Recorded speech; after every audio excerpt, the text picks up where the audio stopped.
Et on va demander tout de suite à M.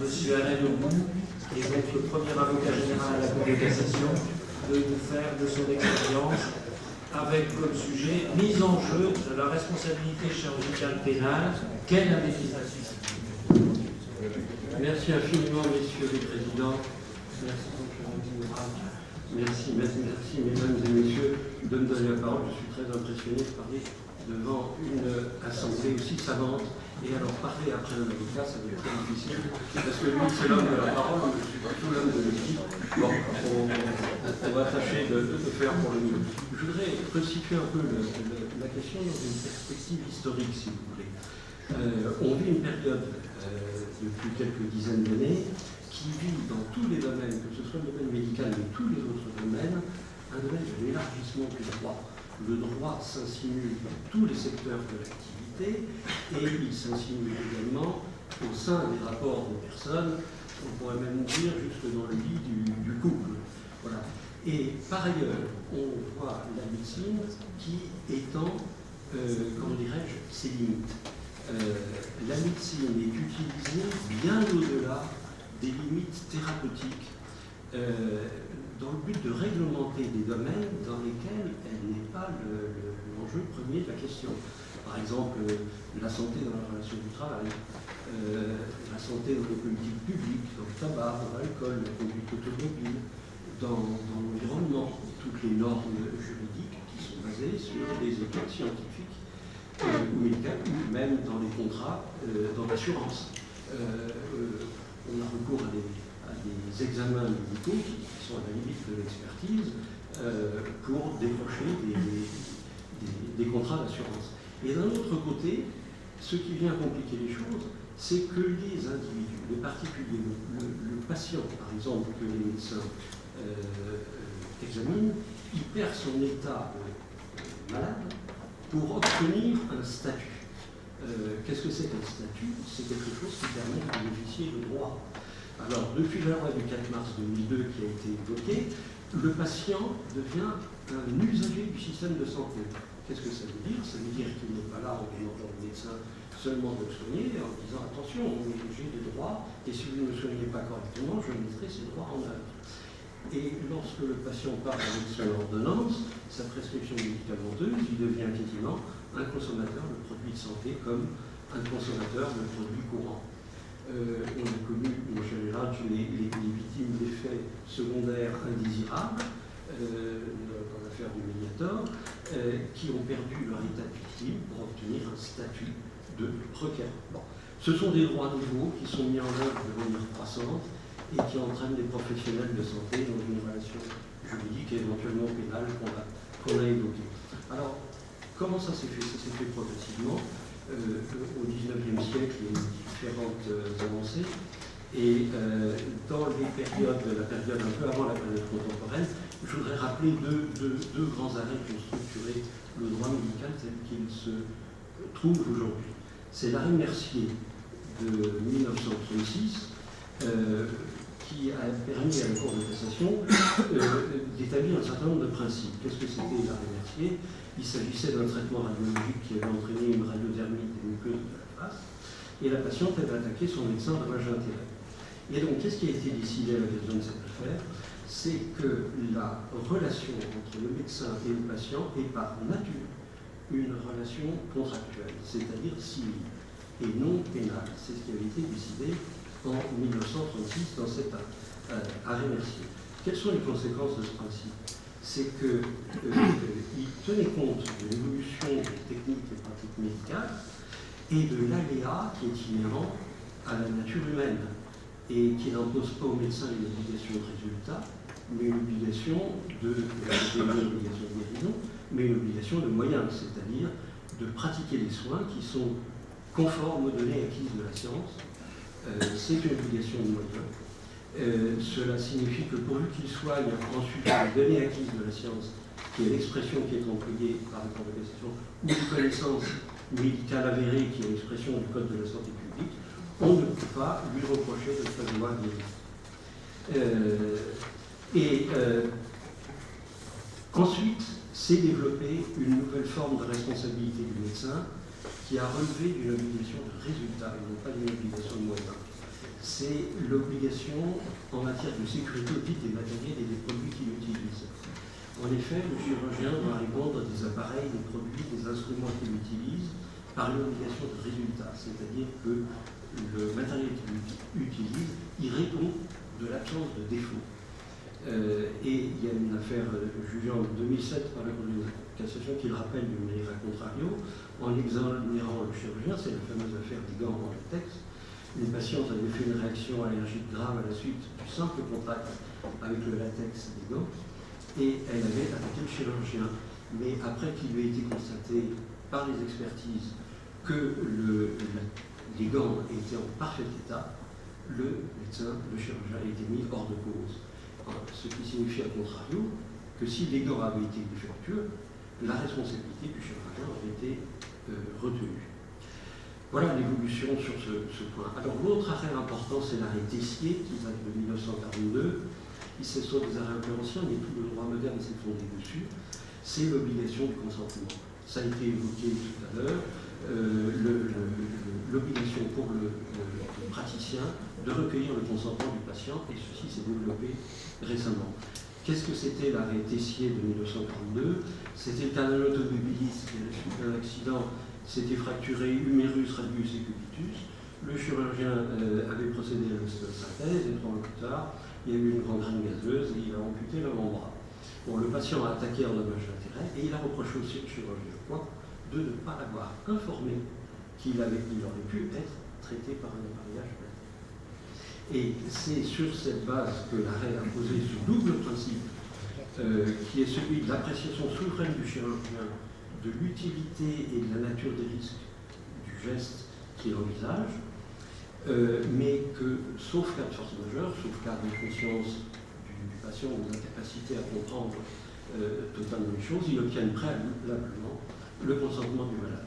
Alors, cette affaire qui date de 1942, là je livrerai un point de vue un peu subjectif, il a subi des dérives. Ce principe a subi des dérives. Le Code de la santé publique indique que l'information, je cite le terme, est délivrée au cours d'un entretien individuel. Mais en réalité, la pratique courante utilise des formulaires écrits qui sont rédigés par des compagnies d'assurance ou des ordres professionnels avec des décharges d'une telle sophistication, d'une telle longueur, d'un tel luxe de détails que ça escamote le dialogue singulier entre l'homme de science et son patient. Et on reviendra, je fais un peu allusion à ce qui a été dit tout à l'heure pour la chirurgie bariatrique. Et donc l'équilibre des relations médecin-patient repose sur des constructions juridiques. Alors, pour aborder le droit pénal, il n'y a pas véritablement de droit pénal spécifique à la médecine. Ce sont les règles générales du code pénal qui s'appliquent, c'est-à-dire celles relatives aux atteintes involontaires à la vie et à l'intégrité physique. Je ne parle pas des atteintes volontaires parce qu'effectivement on n'est plus dans le même pénal, c'est que l'atteinte volontaire. Et je ne citerai pas l'article 121.3 du code pénal qui a été cité tout à l'heure à si bon escient.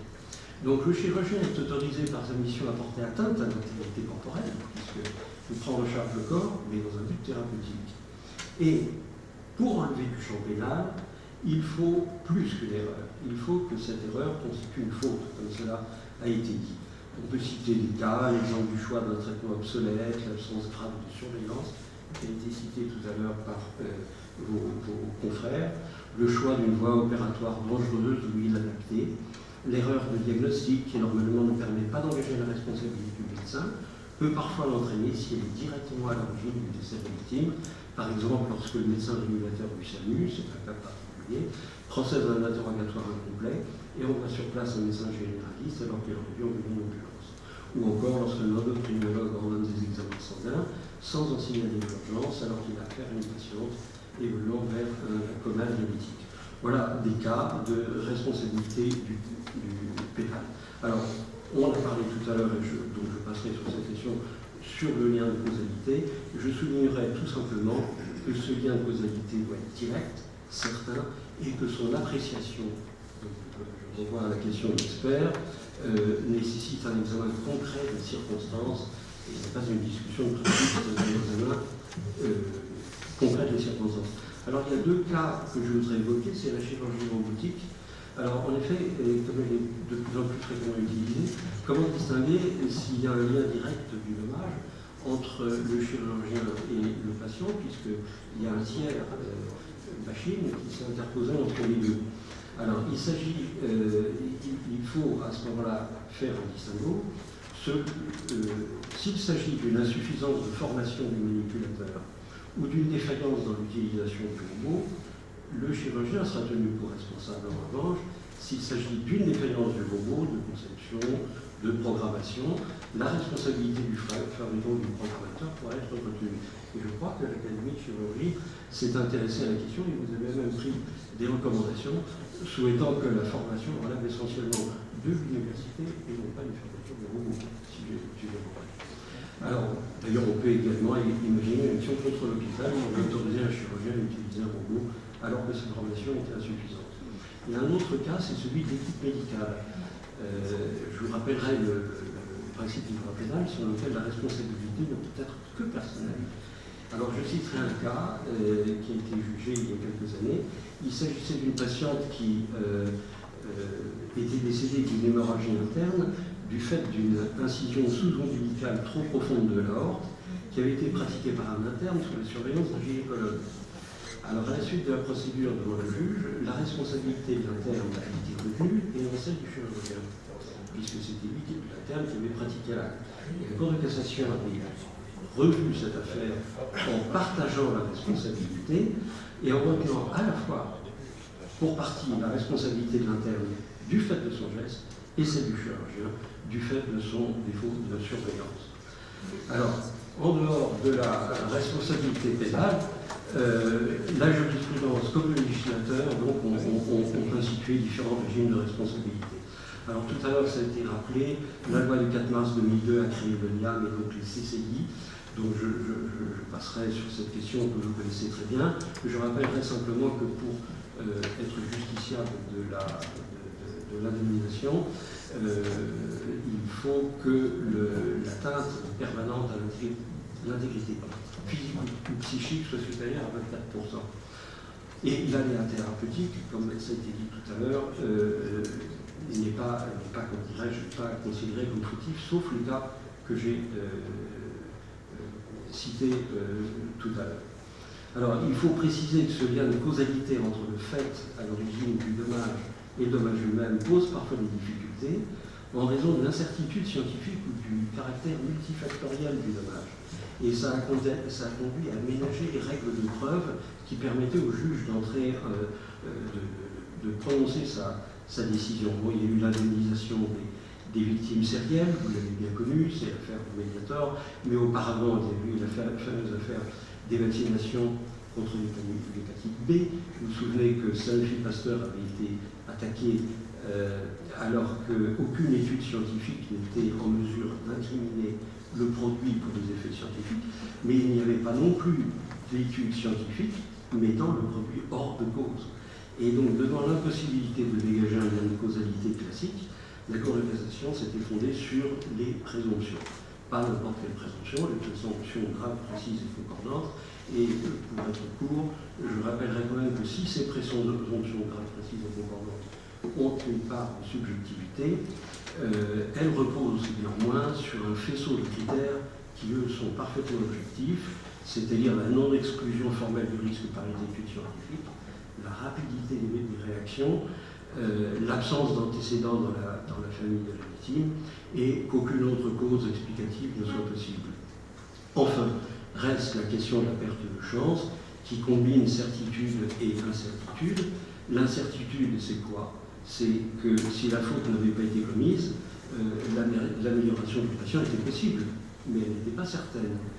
Et la certitude, c'est que si la faute et que la faute a fait perdre au patient la possibilité d'une amélioration. Donc, une absence totale d'indemnisation au motif de l'incertitude ou une indemnisation totale au motif de la certitude heurtent toutes deux le raisonnement. Et donc, la théorie de la perte de chance permet de dépasser ces deux excès en faisant une appréciation beaucoup plus fine et pondérée de la responsabilité. fonction, bien entendu, de la chance perdue et non pas de l'indemnisation qui aurait été due si la chance était réalisée. Alors, c'est le rôle de l'expert d'éclairer le juge. Je dirais, mais ça, je me fais prononcer une porte ouverte en disant qu'à l'heure actuelle, l'expertise requiert un tel niveau de technicité que ça s'apparente parfois à une prédécision dans des cas où le juge peut faire intervenir des raisonnements juridiques, mais sur l'examen des faits, effectivement, souvent sauf expertise, contre-expertise, c'est souvent une prédécision qui est indiquée. Alors l'expert est tenu à des règles déontologiques, au procès équitable, à une qualité d'expertise.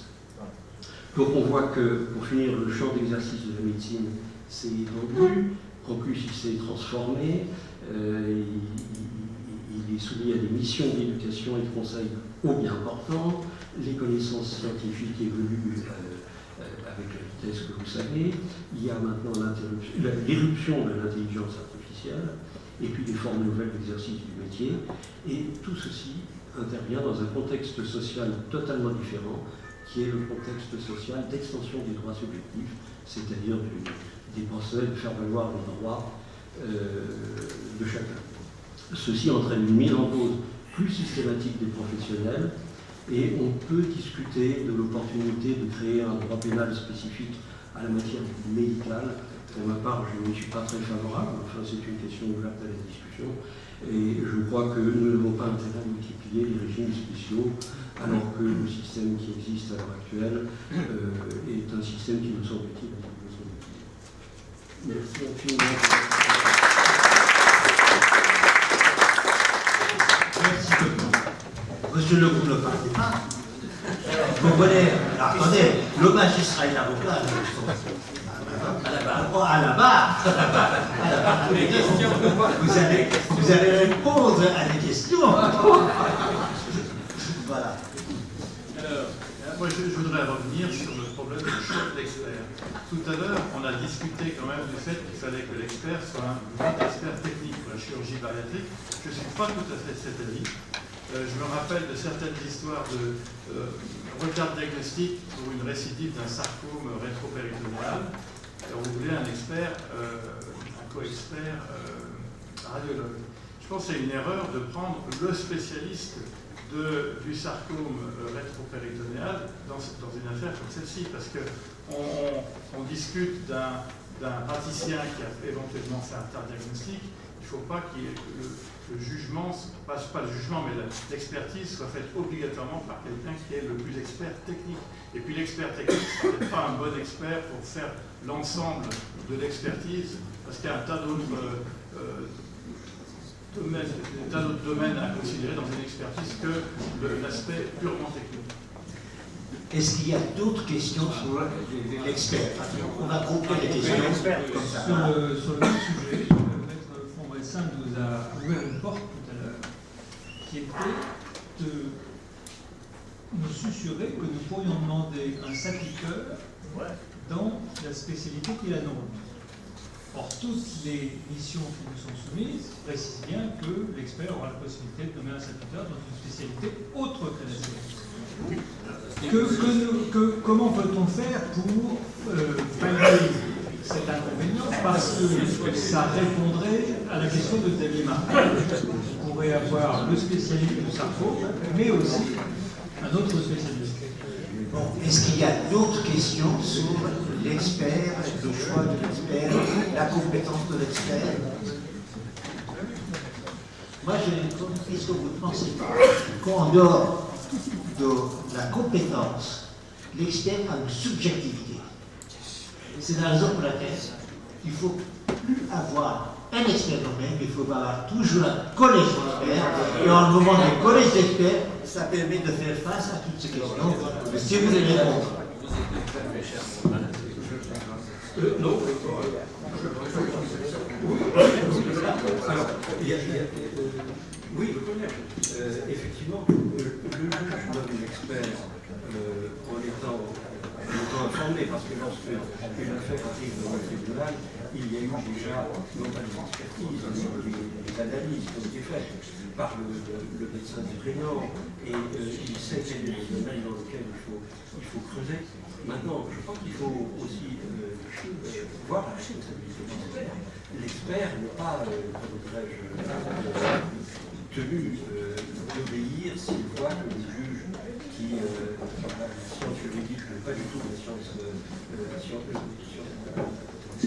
médicale, c'est à lui de dire, écoutez, voilà, il faudrait être assisté ou avoir un autre expert auprès de nous. Je crois que ça repose sur les épaules de l'expert. Alors, les récepteurs, oui, alors d'abord, pour répondre à votre question, je suis absolument d'accord avec ce que vous dites.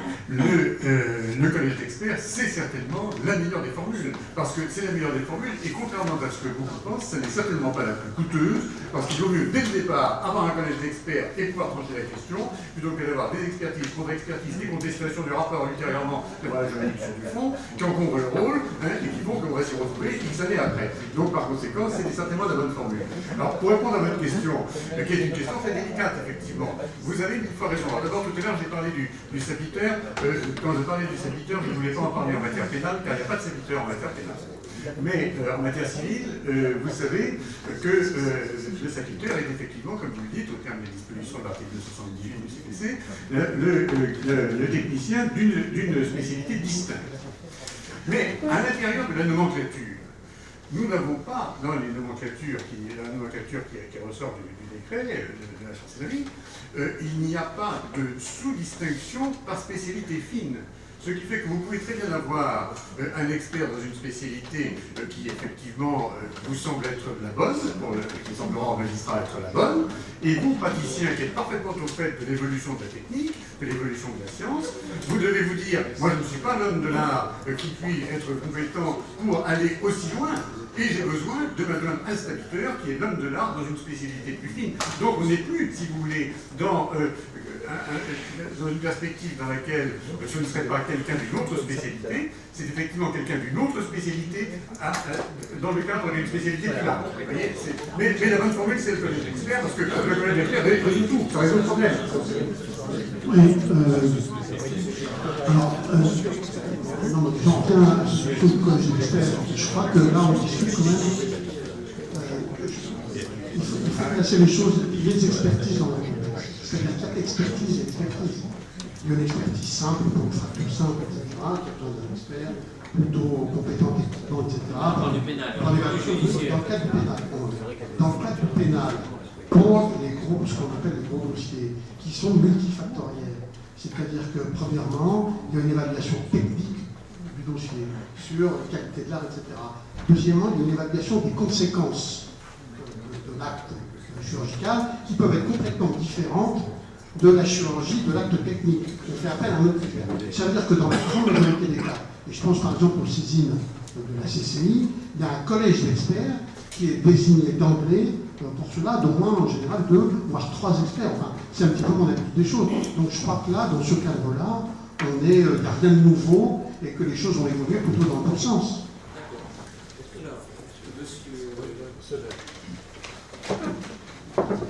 Question un peu naïve. Est-ce qu'on peut récuser un expert quand on est mis en cause? Parce que je pense aux publications scientifiques, on peut très bien nous propose un ordre de vue. On nous dit, est-ce que vous récusez tel ou tel correcteur?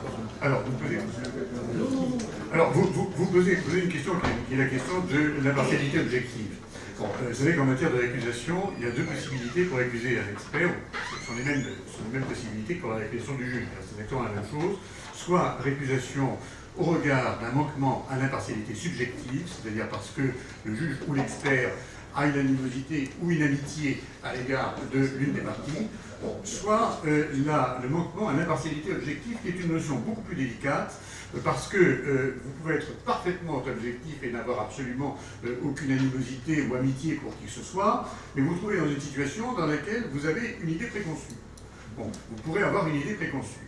On peut avoir une idée préconçue en raison de liens que vous avez eus antérieurement avec quelqu'un qui a approché l'une des parties, ou bien en raison de théories que vous avez pu avancer au plan universitaire ou ailleurs, et qui poseront problème.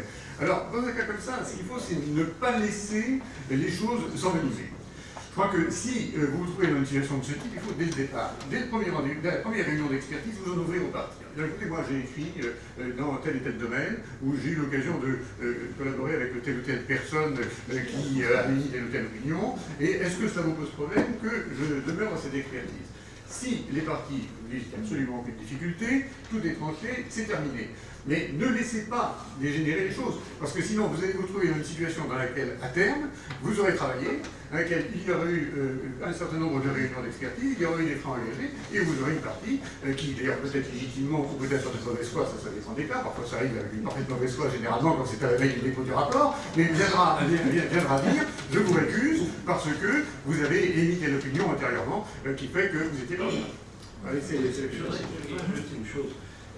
Ça pose également un autre problème. C'est d'avoir une bonne expertise dans des disciplines qui sont assez rares. Il peut advenir que l'on récuse un expert d'une manière, comment dirais-je, mal intentionnée, parce qu'on sait que c'est le vrai spécialiste. Et on ne souhaite pas que ce soit lui qui fasse exactement l'expertise. Et il n'y a pas, par exemple, de telle ou telle discipline, un nombre très important d'experts. On essaye d'arranger ce dossier de cette matière. Je crois que là, il faut quand même que l'expert sache se défendre. Et la Cour de cassation l'a aidé dans plusieurs décisions de principe qu'elle a prises, en disant que pour obtenir une récusation, pour qu'elle soit suivie du fait, il faut que le risque de partialité soit avéré, soit actuel, et qu'on ne lui reproche pas, par exemple, une étude scientifique qu'il aura publiée il y a 7 ans, et soit adaptée à la question qui est envisagée. Il y a donc quand même une certaine protection des experts vis-à-vis des récusations mal intentionnées. Une dernière question de M. Koudane et après on arrête. Merci Monsieur l'avocat général, merci Jean-Pierre. J'ai une question technique à vous poser. Vous avez rappelé, effectivement, on est dans la notion, prenant l'information qui est dans nos spécialités, au moins en orthopédie, le moyen d'attaquer un chirurgien orthopédiste actuellement, et c'est les compagnies d'assurance qui montrent ça. L'évolution jurisprudentielle, vous l'avez rappelé, Mercier, effectivement, c'est-à-dire, ça découle, si j'ai bonne mémoire, de 1147 du Code civil, mais on s'aperçoit que la Cour de cassation, maintenant, condamne, bien sûr, au civil, des chirurgiens, et en particulier des chirurgiens orthopédistes, du seul fait qu'il n'ait pas donné d'information. C'est-à-dire que le patient ne peut avoir aucun préjudice, le chirurgien est donc condamné, et alors, la motivation, c'est un arrêt, si j'ai bonne mémoire, du mois de janvier 2012 de la deuxième chambre civile de la Cour de cassation, dit que c'est parce que c'est une atteinte à la dignité de la personne. C'est-à-dire qu'on a abandonné le 1147 du Code civil, et maintenant c'est, là aussi, si j'ai bonne mémoire, c'est l'article 16 du Code civil sur cette notion de dignité. Et donc, vis-à-vis de ce problème, est-ce que vous pourriez nous préciser si actuellement, il peut y avoir sur ce motif d'absence d'information, je dis bien des condamnations pénales, et non pas civiles du chirurgien. Est-ce que ça existe ou ça n'existe pas? Non. Donc ça n'est plus d'information, je l'ai pas dit dans mon exposé, mais il a beaucoup évalué ces temps récents. J'ai commencé à l'origine par les deux activités, mais en 2010, il y a eu une évolution. Cela a constitué, une faute civile en soi, qu'il y ait ou non, que ce soit suivi ou non de préjudice. Et la Cour de cassation a fait un revirement de jurisprudence après, en maintenant, l'obligation à l'information, en autorisant la poursuite du praticien pour manque d'information que dans la mesure où il y a eu un préjudice qui s'en est suivi. Et si aucun préjudice n'est démontré, c'est-à-dire que le principe existe toujours, mais il faut qu'il est posé qu'il ait causé un tort pour pouvoir susciter une indemnisation. Et voilà, jurisprudence au niveau du Conseil d'État, c'est la même chose. Ça sera L'année prochaine. L'année prochaine. On va conclure cette séance et je vous propose d'abord de prendre la pièce de récit. On va conclure la séance. Je pense aussi bien, monsieur l'avocat général, que le maître reste ici pour la discussion. Donc je vous propose de leur poser directement les questions parce que nous avons la chance d'avoir un petit pot qui va être offert, d'une part, et d'autre part, pendant ce temps, nos secrétaires viendront ici pour délivrer les attestations à ceux qui le souhaitent. Donc je vous propose de clore la séance et que les questions soient faites en tête à tête vis-à-vis de nos orateurs que je remercie 1000 fois d'être venus.